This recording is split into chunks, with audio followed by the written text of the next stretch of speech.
उधर उत्तर प्रदेश के लखनऊ में नगर निगम ने कारोबारी और सहारा ग्रुप के मुखिया रहे सुब्रत रॉय की सहारा सिटी को सील कर दिया। नगर निगम ने सहारा सिटी में मौजूद सुब्रत रॉय के आलीशान बंगले पर भी ताला लगा दिया। उस आलीशान बंगले में सुब्रत रॉय की पत्नी रहा करती थी। हालांकि जानकारी के मुताबिक उन्होंने कुछ दिन पहले ही वो बंगला खाली कर दिया था। लखनऊ नगर निगम ने कई साल पहले सहारा सिटी बनाने के लिए सहारा ग्रुप को करीब 130 एकड़ जमीन लीज पर दी थी। वहां 40 एकड़ जमीन पर ग्रीन बेल्ट और बाकी में लोगों के रहने के लिए मकान बनाए जाने का प्लान था।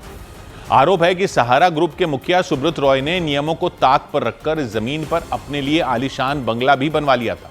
इसके बाद 1997 में लखनऊ नगर निगम ने इस लीज की डील को रद्द कर दिया था और मामला कोर्ट तक पहुंच गया था। इसी के बाद लखनऊ नगर निगम ने सहारा सिटी पर कार्रवाई की। इसके लिए न सिर्फ लखनऊ नगर निगम के अधिकारी बल्कि पुलिस की एक बड़ी टीम भी वहां पहुंची।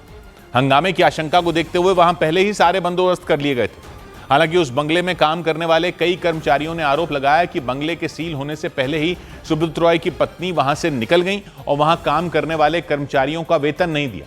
उन कर्मचारियों ने यह भी आरोप लगाया कि नगर निगम ने भी कार्रवाई सिर्फ दिखावे के लिए ही की, क्योंकि लखनऊ नगर निगम की टीम ने पूरी सहारा सिटी को सील कर दिया। वहां बने दूसरे बंगलों के साथ ही सहारा ग्रुप के मुखिया रहे सुब्रत रॉय के आलीशान बंगले पर भी ताला जड़ दिया गया। उस आलीशान बंगले में कुछ दिन पहले तक सुब्रत रॉय की पत्नी रहा करती थी। सुब्रत रॉय की जो पत्नी सपना रॉय जहां रहा करती थी, उस पूरे आलीशान महल, आलीशान घर को सील कर रही है लखनऊ नगर निगम। मैं आपको तस्वीरें दिखाऊं तो यहाँ पर देखिए भारी संख्या में उत्तर प्रदेश पुलिस यहाँ पर तैनात है। जानकारी के मुताबिक कई साल पहले करीब 130 एकड़ की ये जमीन लखनऊ नगर निगम ने ही सहारा ग्रुप को लीज पर दी थी। प्लान ये था कि सहारा ग्रुप उस जमीन के 40 एकड़ के हिस्से पर ग्रीन बेल्ट बनाएगा और बाकी हिस्से पर लोगों के रहने के लिए मकान बनाए जाएंगे। इसे ही सहारा सिटी नाम दिया गया था।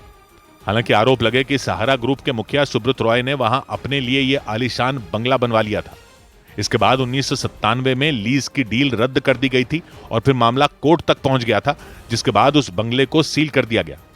हालांकि इस कार्रवाई के बीच वहां काम करने वाले कर्मचारियों ने हंगामा कर दिया। एक महिला कर्मचारी ने आरोप लगाया कि सुब्रत रॉय की पत्नी उन लोगों को वेतन दिए बिना ही वहां से निकल गई। हम लोग की सैलरी नहीं मिली है, पी अपना मिलाना ग्रेजुएटी मिली है। हम लोग 5 दिन से भूखे प्यासे यहाँ बैठे हुए हैं और ये नगर निगम बोलती सील करने के लिए। इस कार्रवाई से पहले ही वहां हंगामे की आशंका भी जताई गई थी, जिसे देखते हुए वहां पहले ही पुलिस के कई जवान तैनात कर दिए गए थे।